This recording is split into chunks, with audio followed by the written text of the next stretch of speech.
다음 작업으로 넘어갈게요. 방사선의 위험성을 줄이기 위해서는 세 가지 요소를 줄여야 된다. 첫 번째로 노출되는 시간을 줄여야 한다고 나와 있잖아요. 자, 우리가 앞에서 마스를 배울 때 마스가 뭐였죠? 밀리암페어 곱하기 시간이었죠. 밀리암페어라는 수준으로 이제 방사선 쬐는데 시간이 길어지면 길수록 마스도 높아지죠. 그쵸? 간단하게 얘기하면은 기본적으로 시간이 길어질수록 방사선에 노출되는 양이 많아져요. 당연한 게 방사선을 이제 찍는 데 있어서 그쵸? 시간이 길어지면은 노출되는 양도 많아지겠죠. 짧게 팍 찍고 나가면은 노출되는 시간이 줄겠지만 당연히 시간이 길어지게 되면 노출되는 시간이 길어지니까 방사선의 위험성이 올라갈 테고, 자, 그 다음에 거리를 멀리 해야 한다라고 나와 있는데,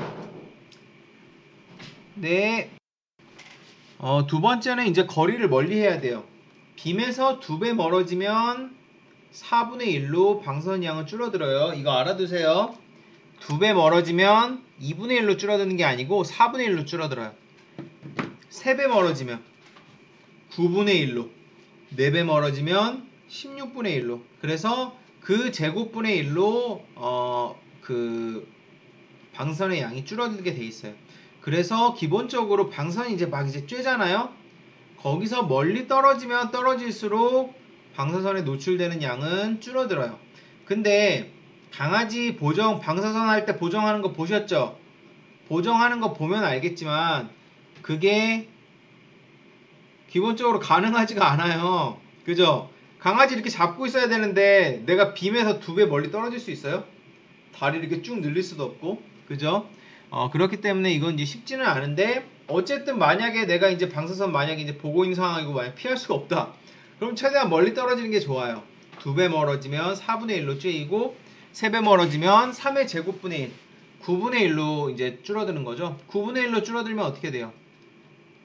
9분의 1이면 거의 이제 10분의 1이랑 가까우니까 원래 째는 양의 한 10% 정도로 줄어드는 거죠. 10% 정도 수준으로. 그러니까 물론 뭐 확 다 없앨 수는 없겠지만 어쨌든 노출되는 양이 굉장히 적고, 자, 노출되는 시간이나 거리를 조절하는 것도 중요하지만 제일 핵심적인 것 중에 하나는 보호구를 착용하는 거예요. 제가 아까 뭐라고 말씀드렸죠? 보호구 납 장갑이라든지 아니면은 뭐 콘크리트로 된 벽이라든지 아니면은 납으로 된 앞치마 같은 거를 착용을 해서 이런 것들을 막아내는 것들을 차폐라고 한다 그랬죠. 그래서 차폐를 위해서 보호구를 착용을 해야 된다. 그래서 세 가지: 시간, 거리, 세 번째는 보호구, 이런 식으로 차폐를 하게 됩니다. 자, 보호구가 없으면 밖으로 나가 있던지 콘크리트 벽의 뒤쪽에 있어야 한다. 어, 제가 있던 병원 규모가 그렇게 크지가 않아서, 저는 이제 미국의 대학병원에는 큰 데 있었는데 한국에서는 별로 크지 않은 데 있었어요. 미국의 대학병원은 구조 자체가 콘크리트 벽을 만들어 놨어요. 그리고 그 사이에 엑스레이를 차폐할 수 있는 약간 유리 비슷한 게 있어요. 그래서 자, 찍습니다 하면 다 보호장구 차고 있지 않은 사람들은 다 콘크리트 벽 뒤쪽으로 가갖고 엑스레이 이제 피합니다. 그런 식으로. 아니면 밖으로 나가요. 방사선 방은 전부 다 납으로 둘러싸여져 있어서 이 광선이 밖으로 나갈 수가 없게 돼 있어요, 원래. 그런데 제가 있던 병원은 조그만 병원이었어요. 한국에서. 그 병원은 차폐가 안 돼 있어요. 콘크리트 벽도 없고 벽 자체에 엑스레이를 차폐할 수 있는 게 없어요. 그럼 사실 광선이 밖에까지 나갈 수 있는 거예요, 어떻게 보면. 그렇기 때문에 적어도 그 안에서 엑스레이를 찍는 사람들은 반드시 보호구를 착용을 하고 있어야 돼요. 그래서 만약에 여러분들이 이제 큰 병원에 일하게 되면은 콘크리트 벽 같은 게 있는 경우가 많습니다. 그때는 엑스레이를 찍는다고 하면은 보호구를 착용하지 않은 상태에서는 반드시 벽의 뒤쪽에 있는 게 중요하고, 보호구가 있으면은 크게 관계는 없어요. 보호구는 납으로 된 앞치마가 있고, 그 다음에 이 납으로 된 앞치마는 보통 목까지 감싸는데, 그 이유는 왜 그러냐면은 제가 아까 방사선에 자꾸 노출되면 갑상선암 같은 데 걸린다고 말씀드렸잖아요. 갑상선 같은 데에 방사선이 노출되지 않도록 갑상선이 목에 있어요. 요 뒤에 나비처럼 이렇게 돼 있어요.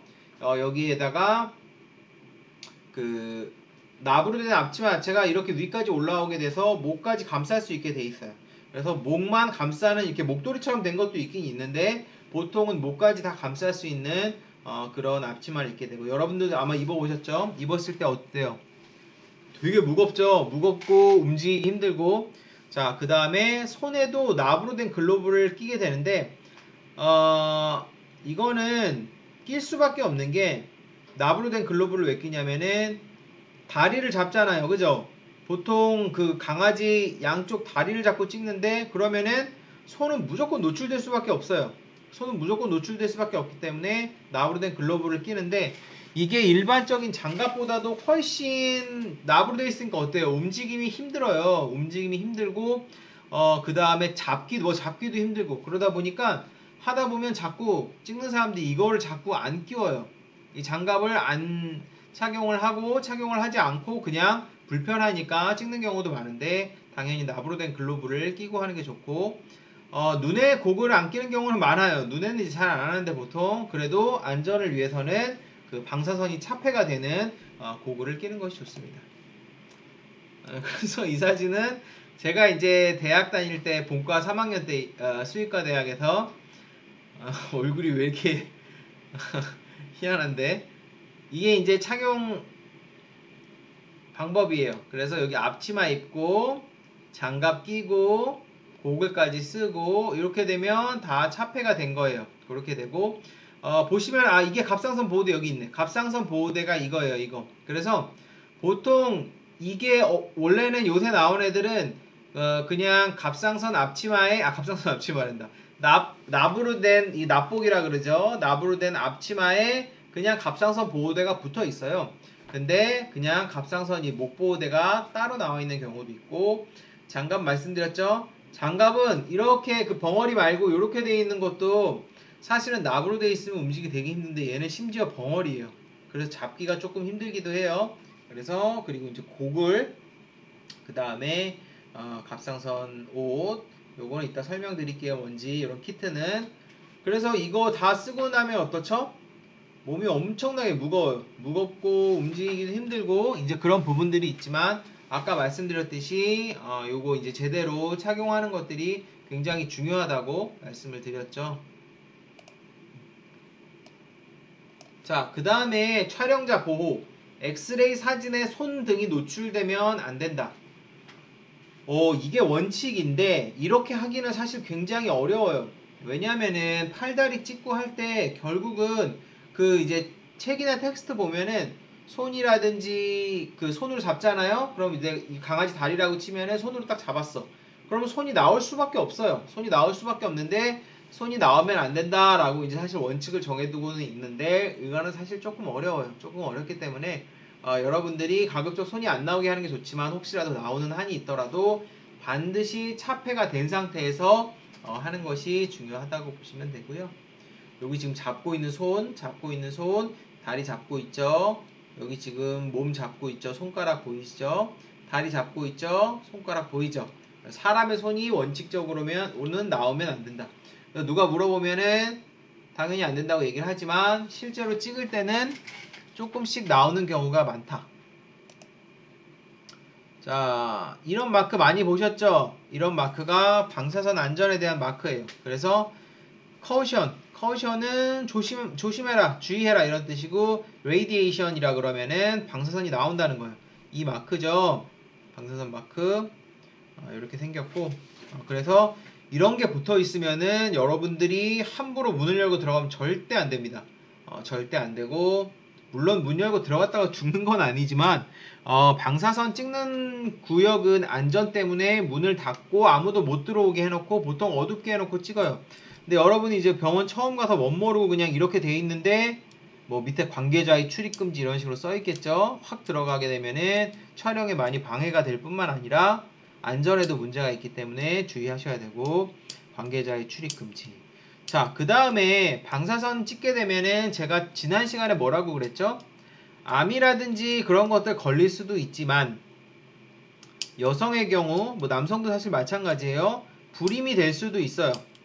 이런 방사선에 많이 노출이 되면 당연히 뭐 한두 번 찍는 거는 괜찮지만, 그래서 요새 그 미국 같은 나라 가면 이제 공항에서 엑스레이 투시기를 갖다가 그 촬영을 하죠. 몸을 촬영을 해가지고 무기라든지 뭐 테러 일으킬 수 있는 거 숨겼는지 이제 막 본단 말이에요. 그때 그 가임기 그 임신을 한 사람들은 다른 출입문으로 나갈 수 있게 해줘요. 왜? 임신한 사람들은 원칙적으로 엑스레이를 찍으면 안 돼요. 네, 엑스레이 찍으면 안 되기 때문에 그런 것들을 이제 해줄 수 있도록 해주고, 그러면은 임신을 한 상태에서는 당연히 어때요? 엑스레이 찍는 거 주의해야 되죠? 그런 식으로 찍는 것도 주의해야 되는데 동물을 잡고 찍는 거는 굉장히 주의를 해야 돼요. 그래서 이제 제가 병원에 있을 때도 임산부는 찍지 않는 게 원칙이었고, 자, 사실은 가임기 여성도 가급적 찍지 않는 게 좋지만 그렇게 하기는 조금 어렵죠.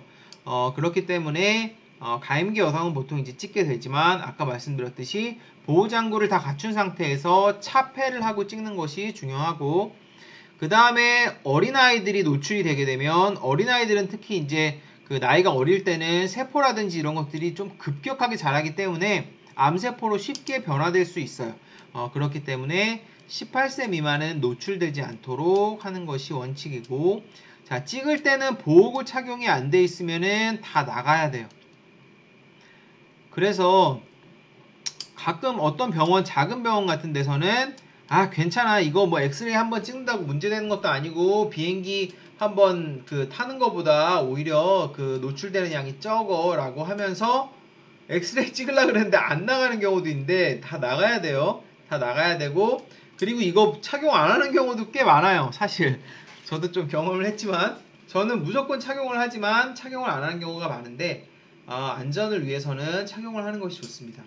그리고 중요한 것 중에 하나가 보호자가 들어오게 하면 안 된다. 여러분들이 테크니션 하게 되면은 걔가 이제 엑스레이 찍으려고 뒤집잖아요? 그럼 가만히 안 있어요. 엥엥 막 이렇게 울어요. 목소리가 좀 이상한데, 예, 강아지가 진짜 막 죽을 듯이 우는 애들이 있고, 아니 뭐 하지도 않았는데 엄살이 심한 애들이 정말 많아요.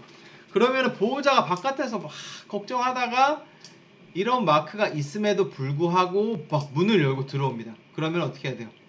보호자분 뭐 잡아주세요. 괜찮아요, 금방 끝내, 이렇게 할 게 아니고, 여기는 지금 방선이 나오고 있는 위험 구역이기 때문에 즉시 나가주십시오 라고 꼭 얘기를 해줘야 돼요. 이거는 절대 보호자가 잡으면 안 됩니다. 그래서 보호자가 들어오게 하면 안 되는데, 자, 예외 사항이라기보다는 사실 이렇게 하면 안 되는데 병원에서 막상 어쩔 수 없는 경우가 가끔 있어요.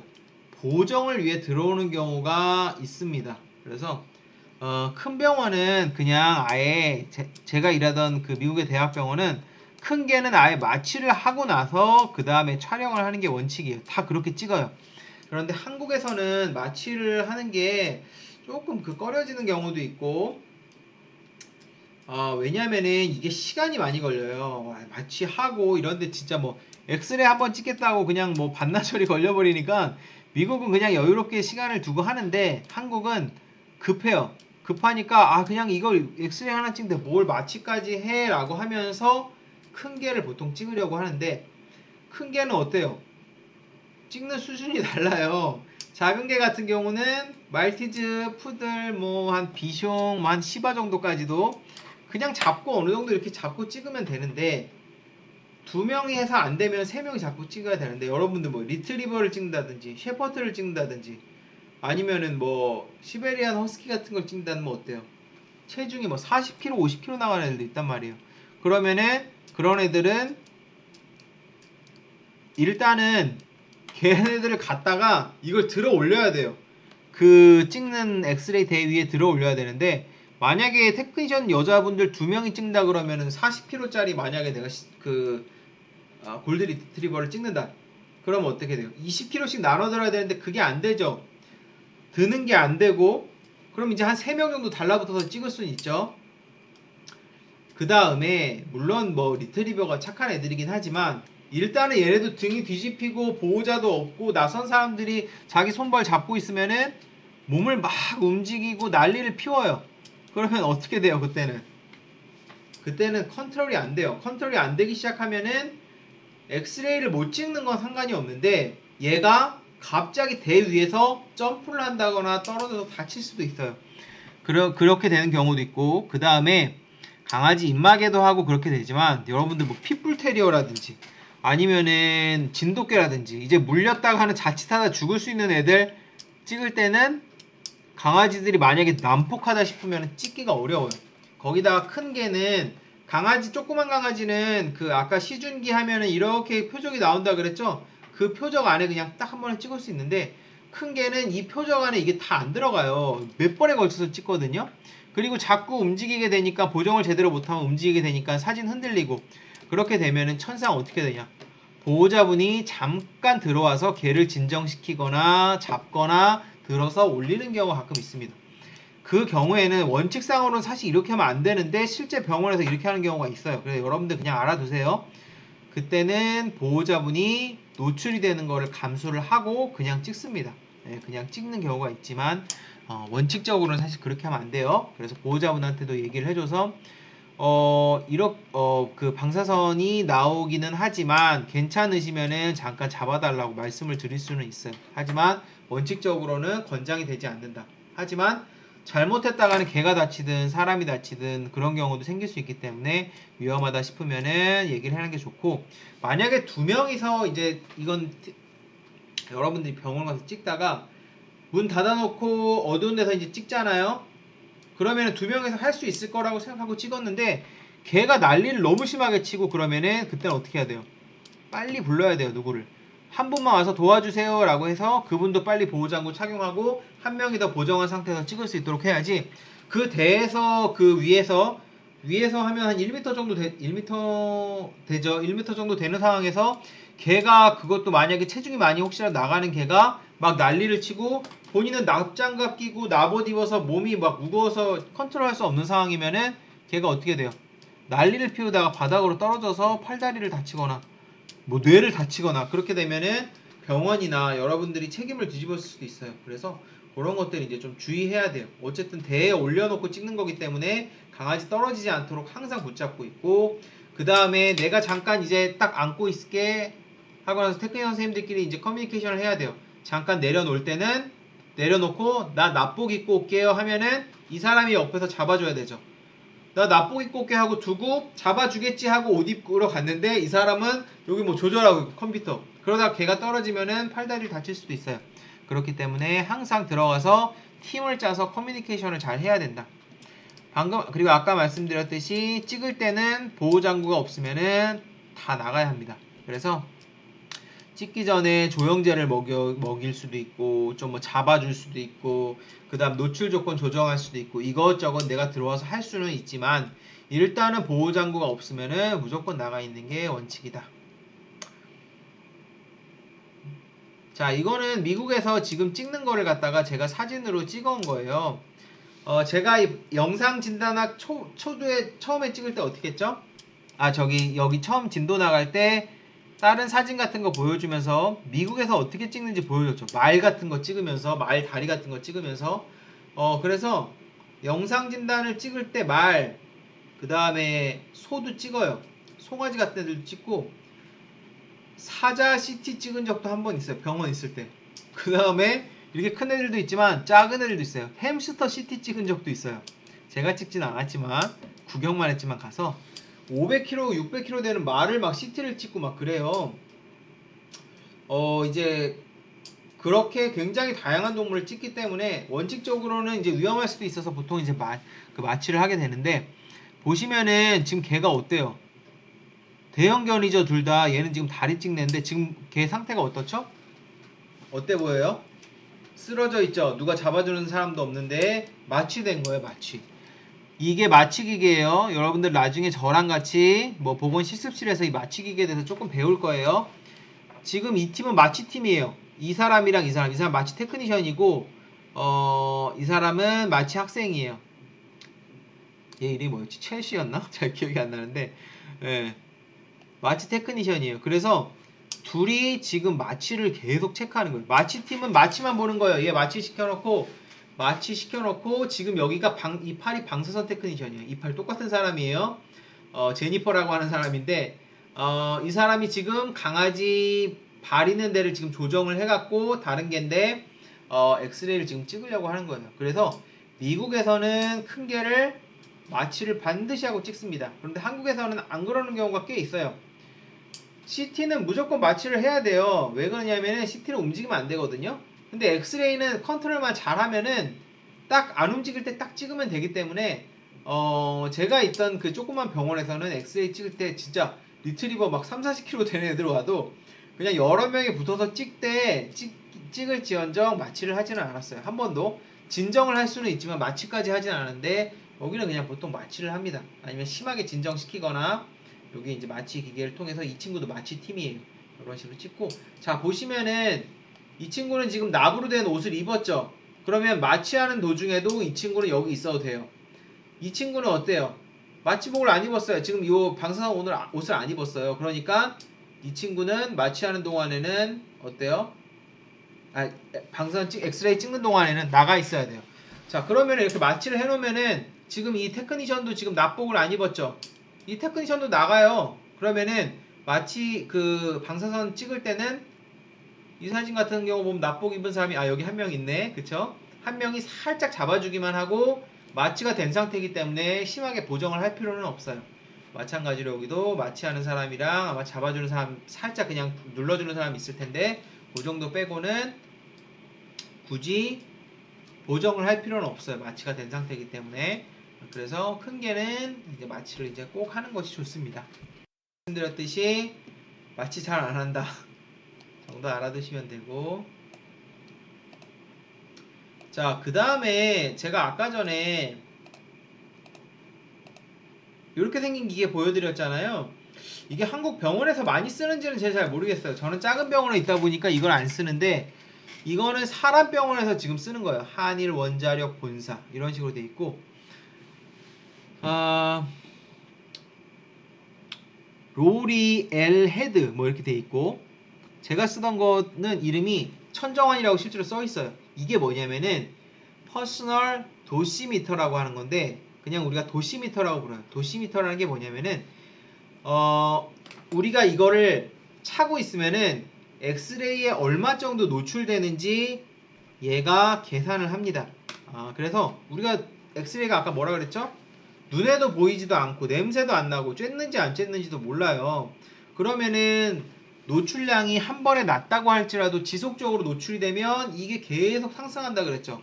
이거 연간 허용 범위 같은 게 있다고 말씀드렸잖아요. 이 도시미터라는 거는 동물병원이나 이런 곳에서 일하는 사람들이 이 도시미터를 처음에 딱 가게 되면 방사선 찍을 수 있는 사람들은 테크니션이나 수의사들은 이걸 하나씩 지급을 받아요. 자기 이름이 있습니다. 다른 사람 걸 절대 착용을 하면 안 되고 요걸 갖다가 여기 보면 고리 있죠. 요 옷 같은 데다 이렇게 딱 집어가지고 방사선 찍을 때마다 항상 요거를 착용을 하고 들어가요.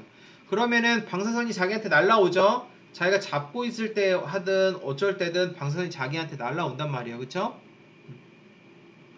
그러면은 자기가 어느 정도의 방사선에 노출이 되는지 그게 계량화가 돼요. 그래서 지금 뭐 내가 여태까지 여기서 3년 일했는데 3년 동안 일한 도시미터가 3년 동안 노출된 방사선 양이 뭐 30mS다 이런 게 도시미터에 다 기록이 됩니다. 그래서 도시미터는 그래서 이건 지금 사람이에요. 사람용 다 도시미터가 있어요. 그래서 여기 보면은 QR코드 같은 것도 있죠. 이거 딱 찍어가지고 뭐 강예지 얼마 노출됐다 이런 식으로 나와요. 그래서 방사선 안전을 위해서 당연히 노출이 너무 많이 됐다 싶으면 이런 것들에 대해서 누가 컨트롤을 해줘야겠죠. 그래서 이런 것들 측정할 수 있는 도시미터라는 게 있고 그 다음에 내가 병원을 옮기잖아요. 그럼 이 도시미터도 따라갑니다. 도시미터 안에 있는 그게 따라가든지 아니면 그냥 수치만 주든지 해서 여태까지 노출된 방사선 양이 나와요. 그냥 그 정도 역할을 하는 거라고 보시면 되고 만약에 여러분들이 이제 큰 동물병원 같은 데 가서 도시미터를 만약에 이거 쓰고 앞으로 노출량 이제 추적할 거야 하면은 그냥 엑스레이 찍을 때마다 이거 걸고 하시면 돼요. 자 이제부터 본격적으로 엑스레이 찍는 그 해부 구조에 대해서 이제 설명을 드릴 텐데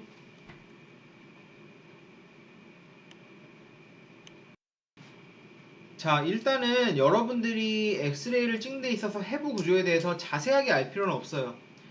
엑스레이 찍을 때 찍는 거랑 찍고 나서의 영역이 정해져 있는데 찍는 것까지는 여러분이 할 수 있지만 이걸 갖다가 리딩하는 사람은 수의사예요. 요거는 미국도 마찬가지예요.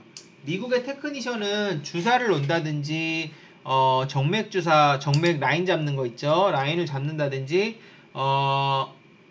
그 다음에 뭐 마약 주사 같은 거 있죠. 뭐 몰핀이라든지 프로포폴은 물론 미국에서는 다 쓸 수 있어요. 그거는 마약 향정신성 의약품이 아니에요. 미국에서는 프로포폴이 이런 식으로 약간 마약류 같은 경우도 한국은 어때요?